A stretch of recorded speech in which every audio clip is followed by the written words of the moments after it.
I used my bonus to take my family on vacation, but my mom made me stay at a chic motel. In my next life, I booked them into the same motel while I checked into a luxury hotel alone. It was Labor Day weekend and I'd shelled out for a family vacation. To save money, my mom canceled the 2 double rooms I booked and shoved me into a roach motel. That night, some drunk dude broke into my room and fried. Well, you can guess, when my mom found out, she begged me not to call the cops. It'll ruin your reputation, she sobbed. But then she turned around and squeezed $30,000 out of the motel owner and the guy who attacked me. I spiraled. The trauma, the betrayal, my family's constant nasty comments. One all became too much. I ended up, well, I tried to check out early permanently, then I woke up.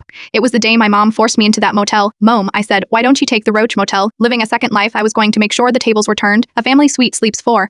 My mom shrieked at the hotel receptionist. My little Timmy is only 9. He's not an adult, he doesn't count. Ma'am, hotel policy, the receptionist said flatly. It was happening again. The argument, the guilt trip, to it all came flooding back. My brother David and his wife, Sarah, stood by silently while mom turned to me. Ashley, what are we going to do? Here is 5 of us. What are we going to do? The trip was my treat, my bonus, my planning, but mom made it sound like I was the problem. We could get another room, I suggested innocently. No way, mom cried. The family suite was $200 cheaper. This is all my fault, trying to save you money. Save me money. David was a surgeon raking in serious cash. Me, I was a graphic designer, constantly at the mercy of demanding clients. This trip was funded by my $500 bonus after 3 months of insane overtime. Mom had practically wrestled the money from my hands, insisting I treat the family. I pasted on a smile. Mom, I know you were just trying to help. There is a motel next door, only $30 a night. You can stay there. Ashley Atik. I already canceled the suite, I continued, my smile widening. We can all stay at the motel. 2 rooms will only be $60. Mom's face fell. What? I canceled the suite, I repeated, grabbing my suitcase. Let's go. David and Sarah finally found their voices. That dump? No way. But fine. But you just said Ashley could stay there, mom sputtered. I can stay there, so can you, I said, leading the way out. The motel was sandwiched between 2 adult stores, dimly lit and smelling faintly of bleach and despair. I checked us in pair in 1 room for me and mom, 1 for David, Sarah, and Timmy. As we walked to our rooms, the sounds of hype-enthusiastic activity drifted from behind closed doors. Sarah looked horrified. There's a child present. This is disgusting. She grabbed Timmy's hand and turned to leave. David didn't want to stay either, but he also didn't want to spend money. Ashley, he snapped. We're on vacation, not a refugee mission.